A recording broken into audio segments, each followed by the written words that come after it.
खंड देवा देवीरा प्यारा ऋषि मुनि उत्तरू खंड देवा देवीरा ती प्यारा हो सुखेरी मौजा लुटी प्रदेशी दुखेरा कुतो रौमारा लाडोले राडोमा जिउडु दुईरा बडा बका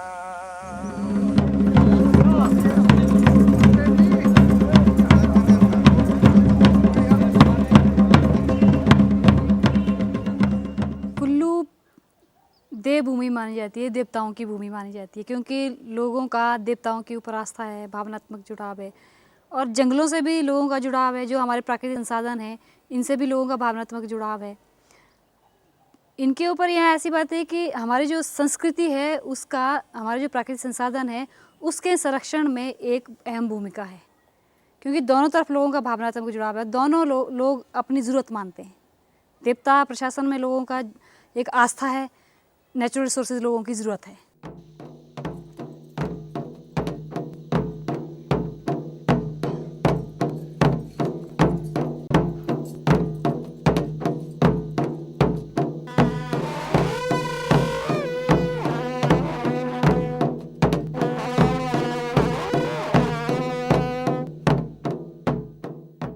कहते हैं कि जितने भी जो आजकल जो देवता है जो पहाड़ों में बसे हैं, ऋषि मुनियों के रूप में ये पहले शुरुआत हुए। बड़े बड़े जो शहर आज बन चुका है, इन जगहों में अपनी तपस्या करते थे। जब शहरों में भारी भीड़ भड़ाका या इस तरह का होने लगा तो ये ऋषि मुनि जो है जंगलों की ओर भागने लगे। तो जंगलों में के साथ इनका ज़्यादा संबंध रहता है, जैसे नदी नालों में बसना या जंगलों में जाना। तो उधर ही तपस्या करते करते कहीं जंगल में मर गए। मरने के बाद उनके रूप बदल गए। कोई किसी ने सांप का रूप ले लिया, किसी ने कोई और रूप ले लिया। और वहाँ जो आसपास लोग रहते थे, कम संख्या में लोग रहते थे और वनवासी टाइप के लोग थे जो ज़्यादातर वनों में ही रहते थे। तो उन्होंने इन देवताओं की, इन ऋषि मुनियों की पूजा आराधना शुरू कर दी।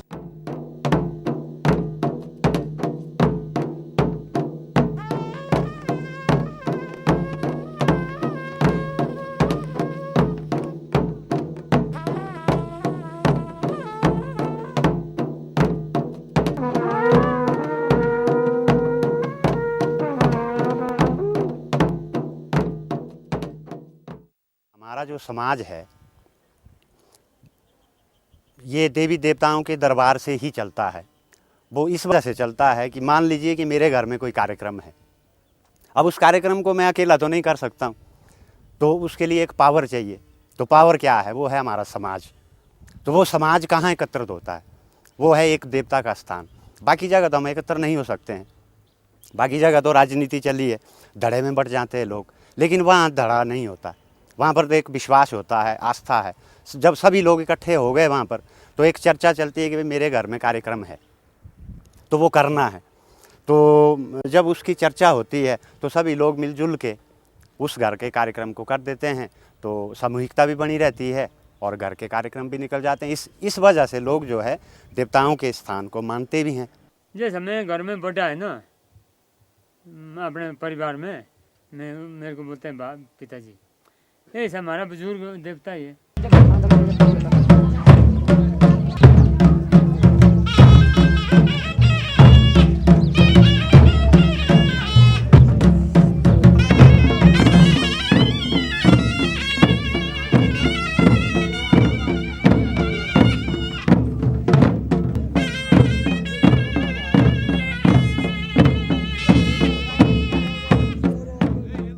गुरु जो है ना, गुरु उसका चेला होता है।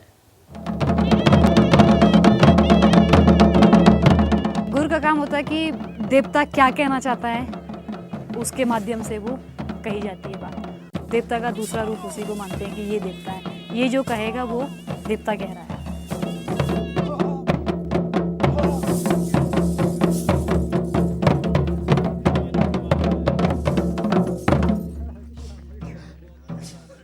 क्या तो किस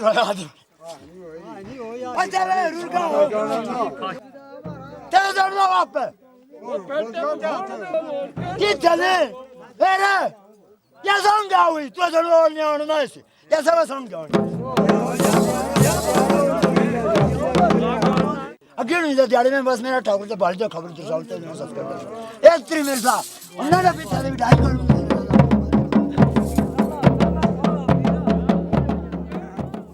20 साल हो गई मेरे को भी गुड़ निकल करके, फिर निकाला मेरे को गुड़। कैसे चुना आपको? मेरे को चुना सारे जो जितने भी उस खानदान से आदमी है ना, वो बैठाए इसे लाइन में बैठ करके देवता भी बैठाए भाई, तो भजंत्री लोगों को बोला बाजा बजाओ।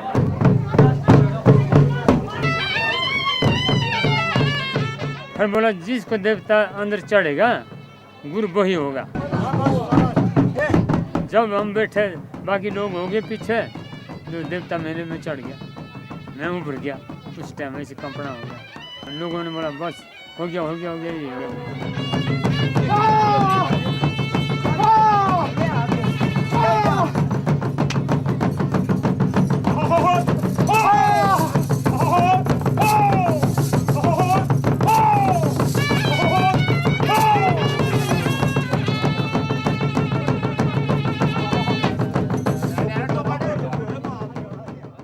वो जो आदमी होता है ना, जो गुरु होता है, उसको कोई भी आदमी की तरह होश नहीं रहती है, वो बेहोश होता है।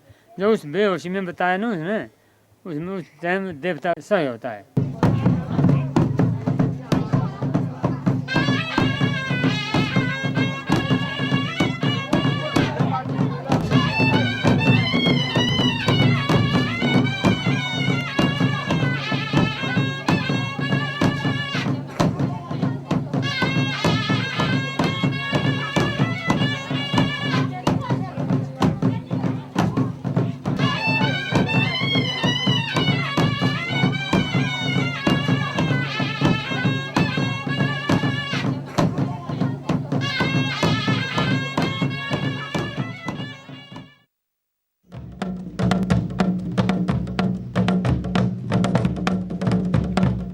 ज़्यादातर जो है यहाँ के लोग जो है जंगलों में रहते, जंगलों से अपना खान पान हर चीज़ रखते थे संबंध। तो देवताओं ने भी फिर इस तरह कहीं जंगल में बस के और उसको पूरा उस जंगल को बचाने के लिए जो है उसको उसके ऊपर कुछ पाबंदियाँ कुछ नियम बना दिए, और जो स्थानीय लोग थे उन्होंने उन नियमों को पालना शुरू कर दिया। चौपदी काल का तुमने रखते रहे लाय काल का तुमने सुपारी काल का ढेला काल का पुनी बार शुक्ली बार कृष्ण चौपिका देवबन कैसा है ना, ये देवता जो जगह कवर करता है कि ये जगह मेरी है, वो कोई पत्थर हो कहीं वन हो, वो मतलब वहाँ के लिए फिर वो नियम बन जाता है कि उस जगह के लिए जाना भी मना है। कोई उससे लकड़ी नहीं लाएगा, कोई पेड़ नहीं काटेगा। हाँ, लकड़ी लाएगा सिर्फ जलावन के लिए, कि ईंधन की जो लकड़ी है वो जो सूखी या गिरी पड़ी जो है वो ला सकता है, लेकिन हरा पेड़ कोई काटेगा नहीं, उस पे जो है प्रतिबंध लग जाता है। हमारी पंचायत में तो इस तरह का मेरे ख्याल 30% वन जो है वो देवताओं के, वो चाहे कागजात में हो चाहे ना हो, लेकिन देवताओं का कब्जा है वहाँ। देवताओं के नियम से जो है वो उनकी देख रेख की जाती है।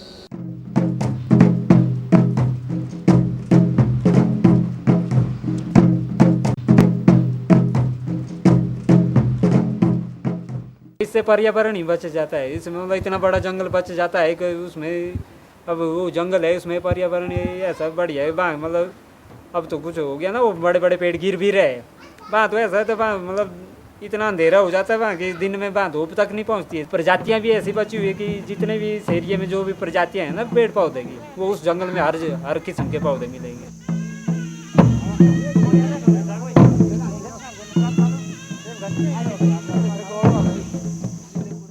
यहाँ तो पूरे कुल्लू जिला के हर जगह जो है छोटे छोटे जन जो है देवता के अपने वन है, जिसके अंदर देवताओं के अपने नियम होते हैं, और उसका पूरा प्रबंधन जो है देव कमेटी करती है। देवता की कमेटियाँ होती है हर जगह, तो वो उसकी व्यवस्था करते हैं कि इसको कैसे बचाया जाना है। हर गांव में मुख्य काम देवता कमेटी का ही होता है। जो भी गांव के झगड़े होंगे, जो भी गांव में जैसा भी जो कुछ करना, जैसे मान लो कहीं अब कोई भी काम शुरू करना है, उसमें सबसे पहले देवता की राय ली जाएगी। उसके बाद वो देवता कार्य कमेटी को बुलाएंगे, फिर जो भी देवता उस काम को करने के लिए बोलेगा वो ही काम किया जाएगा। उसकी अनुमति के बगैर कोई भी काम नहीं होता है। काल का तुमने रखते रे लाई काल का तुमने बोले सुपारी काल का ढेला काल का। पहाड़ में एक तो जंगल से लोगों का रिश्ता भावनात्मक है या पूरी तरह से निर्भर है जंगलों पे। अब रोज़ सुबह उठ के लकड़ी के लिए जाना है तो जंगल जाना है। अगर हम आजीविका की बात करें, जंगल में बहुत सारी जड़ी बूटियाँ हैं, या मान लीजिए सूखी लकड़ियाँ जंगल से लाते हैं बेचते हैं लोग, उनका भी कैसे उसका वितरण होता है, गांव के लेवल पे कौन कितनी लाएगा वो उनके अपने नियम बने होते हैं। तो यानी कि रोज़ सुबह उठ के उनका जीवन शुरुआत जो है वो जंगल से होती है।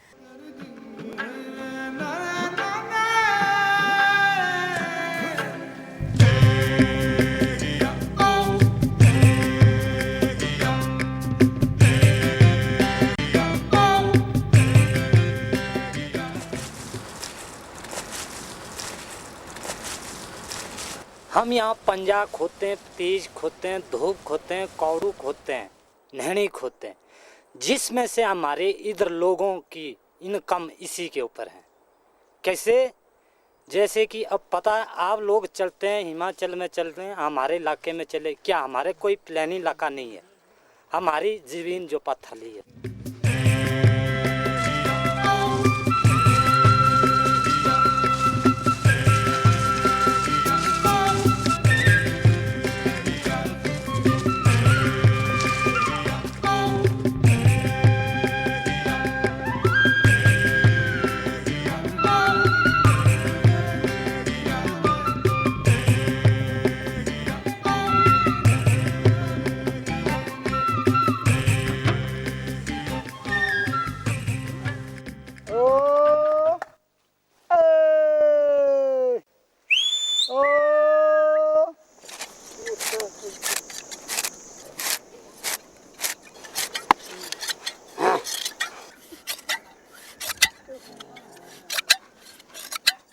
जब हम घर से बाहर निकलते हैं उसके बाद 1 महीने हम यहाँ टिकते हैं, उसके बाद हम देवते के बाद चले जाते हैं नीचे।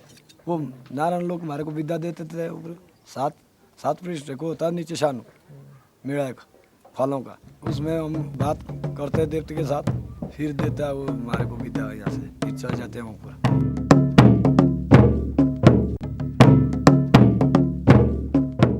गर्मियों में जब भेड़ें आती हैं तो पहाड़ की तरफ आती हैं, लेकिन उससे पहले उनका पड़ाव गांव में होता है। नीचे तलहटी में जो पड़ाव होता है तो वहाँ फिर निर्धारित किया जाता है कि किस समय में जो भेड़ों के रेवड़ हैं वो जंगलों में जाएंगे। जिसके पीछे तर्क ये भी है कि जंगल में अभी बहुत सारी ऐसी जड़ी बूटियाँ हैं जो कच्ची स्थिति में हैं, या बहुत सारे ऐसे छोटे छोटे पेड़ हैं जिनको वो चर जाएंगी तो वो जिंदा नहीं रह पाएंगे। ऐसे क्यों करते हो कि आप मतलब देवता की अनुमति ले लेके जाते हैं? ये तो प्राचीन काल की बात है ना, हमारे बुजुर्गों की बात है।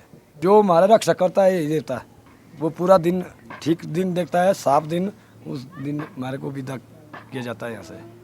फिर कुछ नहीं होता हमारे को रास्ते में। कई बातें होती हैं ना रास्ते में, कोई पत्थर आता है, कोई कुछ आता है, फिर कुछ नहीं होता है।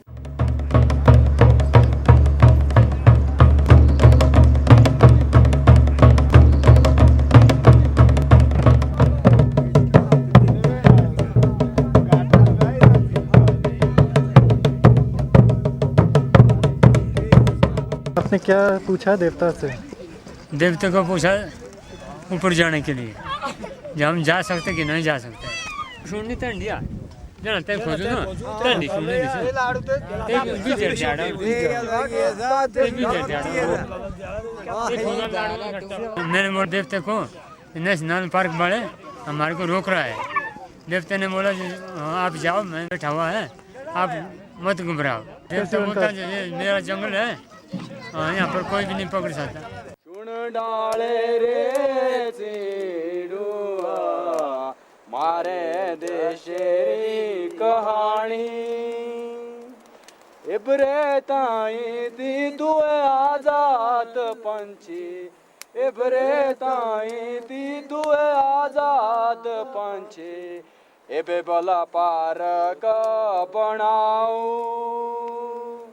सुन डाले रे सीडुआ देश रे अपना प्यारा, इंदी चोरा मारी बेड़ा लो बकरे, ओखे चोरा मारी बेड़ा लो बाकरे जड़ी बूटी रे भंडारा.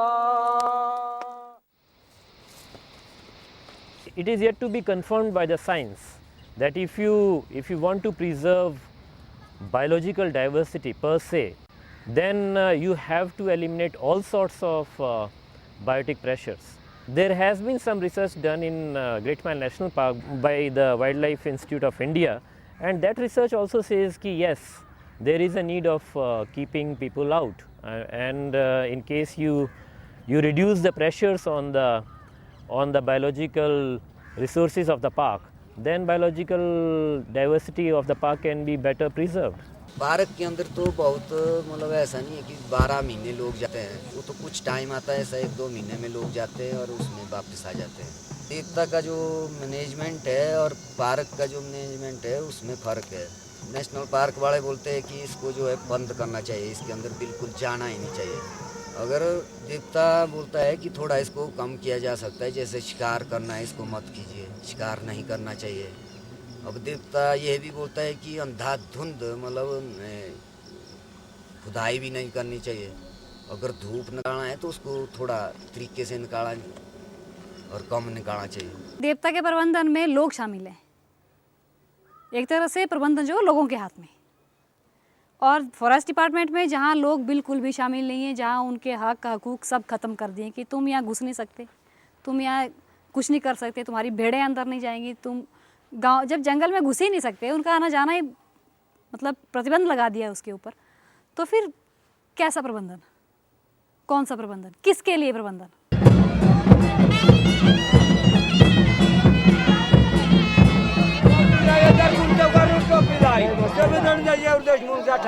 लाश बंद लाश का मैं आगे भी सारी बूटी वाले लाश खाने भेड़ बकरी भी तारीफ बंदे फ्री तू हरना कुछ मेरी राल शाल पूरी बात है देना ये तरन तो फिकर कर ये लड़की की सब कमेल हुआ अच्छे तरन तो फिकर कर जो जब 18 काटू में जोर होला जोर फाड़ पर मारा तत का होला अपने जोर होला जीतूदा अच्छा लागना थोका दोनों जो है अच्छा बेटी नहीं जोर लाओ जब जण दे यार याद करा.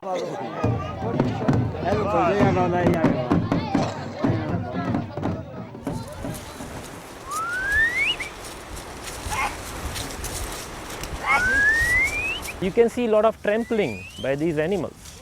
I mean, wildlife doesn't do that much of trampling, but in case you have artificial or something coming from outside into the natural area, like these sheep and goats, unregulated, then I mean, you really over trample the whole lot of biological diversity. And so far as your even collection of mushroom, if you do that in the month of April, that is the prime time for doing that.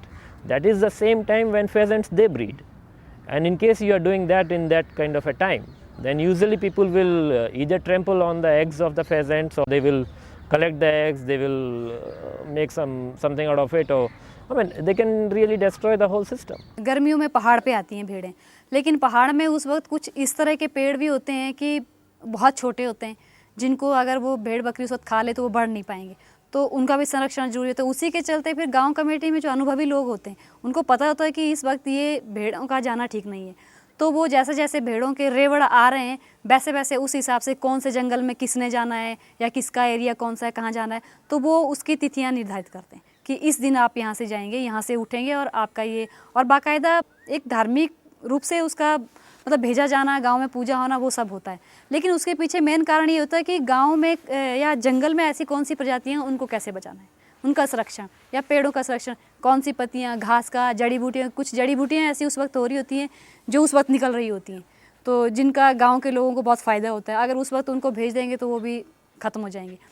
बहुत लाहिवालों ने बंद किया, किस वास्ते आज झारखंड के, जिसमें से हम बचपन से घूमे पहाड़ों में, हमारी बिजनेस इसी के ऊपर होती है, और जोत से कमा के लाना और फिर बेच देना लालों को, लाले से खाना खरीदना और फिर बच्चों को खिलाना, बुजुर्गों को खिलाना. कहते बीज खत्म होना, कैसे बीज खत्म होगा? ये देखो टूट के आई हुई है, इसका जो जड़ है वो रहा मिट्टी में, वो दूसरी साल के लिए घास लगेगा और पेड़ लगेगा पूरा, जैसे कि ये थोड़ा थोड़ा चोटी से हम निकालते जाएंगे. एक बार हमारा एरिया है सेंज की तरफ की जहाँ पे बहुत सारा धूप हुआ और बहुत सारा लोगों ने बहुत दहन किया उसका, कि जब अगली बार देखा तो वो बहुत बारीक हो चुका था, क्योंकि उसको निकाला गया था इस वक्त शायद जब उसका समय सही नहीं था, कि वो जड़ी बूटी जो निकालनी उसका निकालने का समय सही नहीं था।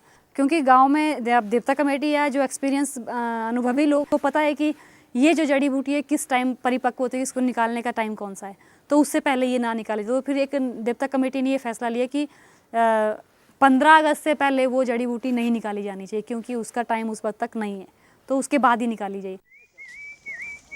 इन्होंने बोला जंगल के बदले जंगल देना तो आपको, जो है आपने कहा थाच जाएगा उसका मतलब आपको रोजगार देंगे। हमने तो वही मुद्दा इस साल भी उठाया था, वो कहाँ है हमारा वो रोजगारी, कहाँ है हमारा वो जंगल तो दो ना। हमने गवर्नमेंट को भी बोला सर भाई, जो भेड़ बकरी पालने के लिए बहुत सुविधा दे रहा है, वो चरानी कहाँ, इस जंगल नेशनल पार्क ने ले गया, कहाँ चरानी, तुम्हारे सिर पर चरानी है।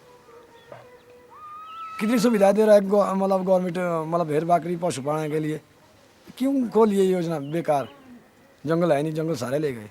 The writing is on the wall. If you don't go there, if you don't keep these wilderness areas under a PA system, then people are going to be there. Whole lot of developmental activities will be there, hydel projects, roads, etc. And they are going to take over the area. So before that happens, let us try to grab this area. Let us try to grab this area under a PA system.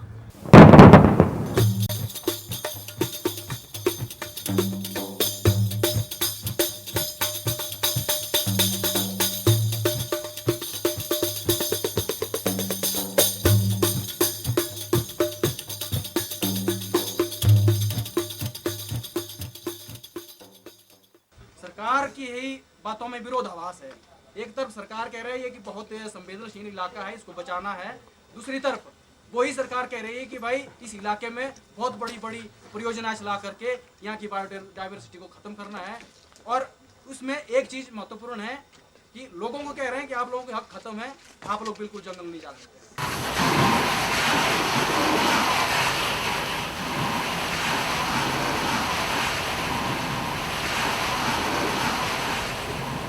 Parvati project का जो काम चला हुआ है, इससे पर्यावरण इतना दूषित हो रहा है, इतना खराब हो रहा है, पेड़ पौधे इतनी अंधाधुंध मात्रा में काटे जा रहे हैं, और जो मलबा निकाला जा रहा है वो सारा नदियों में फेंका जा रहा है, नालों में फेंका जा रहा है।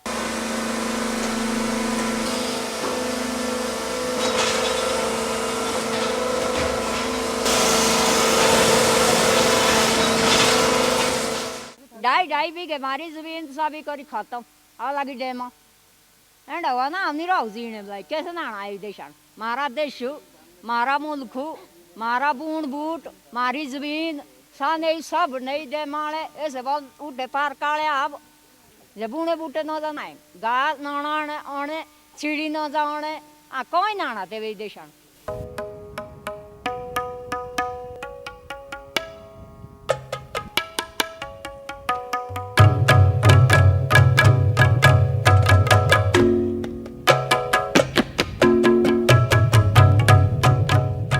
जैसे ये पार्वती प्रोजेक्ट का काम शुरू हुआ तो उस टाइम तो जगह जगह देवताओं ने अपने जो चेले होते गुरु होते उनके माध्यम से लोगों को बताया था कि ये जो इस तरह का नुकसान हो रहा है, नदी नालों को ख़राब किया जा रहा है या जंगलों को ख़राब किया जा रहा है, जंगलों के अंदर भीड़ भड़ाका हो रहा है, ये हमको सहन नहीं होता है, हम इस जगह को छोड़ के और ऊपर चले जाएंगे। देववन भी एक बड़ा भारी प्रभावित हो गया इससे, जैसे वहाँ मतलब एक आवाज़ करनी भी एक मतलब जितने भी वहाँ जोर से वहाँ बात भी नहीं कर सकता उस जंगल में, तो वहाँ अब उधर से अब गाड़ियाँ चल रही है, देवता इसके लिए बार बार हमारे को तंग कर रहा है कि ये रोड यहाँ से बहुत गलत हो गया।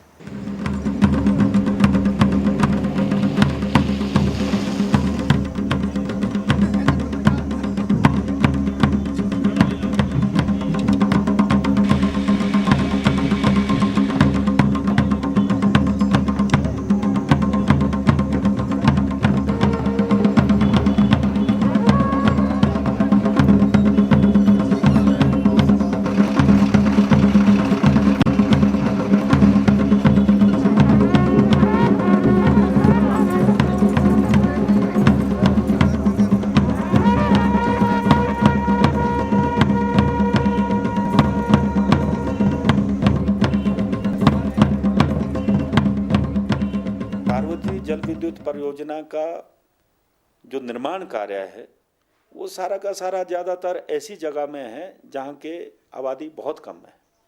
तो कुछ लोगों की ये धारणा थी कि इसके पार्क के बनने से उस एरिया की जो वन्य प्राणी है उसके लिए बहुत असुविधा होगी, क्योंकि वो डिस्टर्ब हो जाएंगे, इतनी ब्लास्टिंग होगी, इतना ये होगा।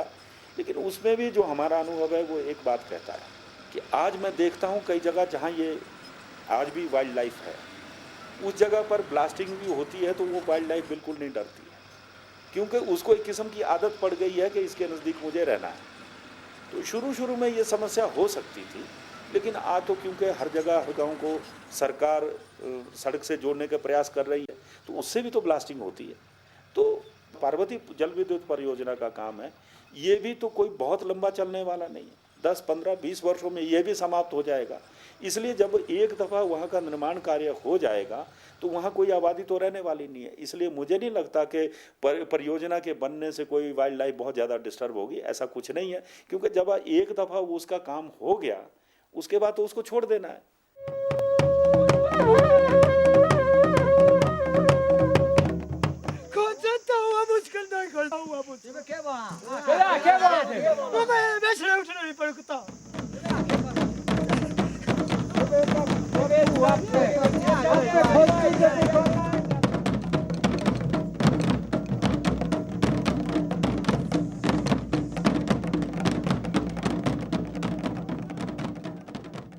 जंगलों के बारे में जो बातचीत चल रही है, आज जितने भी ये जंगल बचे हुए हैं ये देवी देवताओं के मान्यता के आधार पर बचे हुए हैं, क्योंकि यहाँ पर हमारा समाज जो है वो देवताओं के स्थान को महत्व देता है। जब तक लोग साथ में नहीं हैं तब तक कहीं कोई मैनेजमेंट नहीं होता, क्योंकि प्राकृतिक संसाधनों में हम 5 चीज़ों को मानते हैं: जंगल, जल, ज़मीन, जानवर, जन। इनमें से अगर एक भी चीज़ नहीं रहती है तो वो सारा जो सर्कल है वो सारा खत्म हो जाता है। नेशनल पार्क की स्थिति में ऐसा है कि ठीक है, मैनेजमेंट है, बाहर से लाते हैं, प्रबंधन उनका अपना है, लेकिन जब तक लोग उस प्रबंधन में शामिल नहीं है तो वो प्रबंधन कहीं भी कामयाब नहीं है। सीधी सी बात तो ये। ऋषि मुनि राहु तुरु खंड देवा देवी रा प्यारा, ऋषि मुनि राहु तुरु खंड देवा देवी राती प्यारा हो, सुखेरी मौजा लुटी प्रदेशी दुखेरा कुतोरो मारा लाडो लेरा डोमा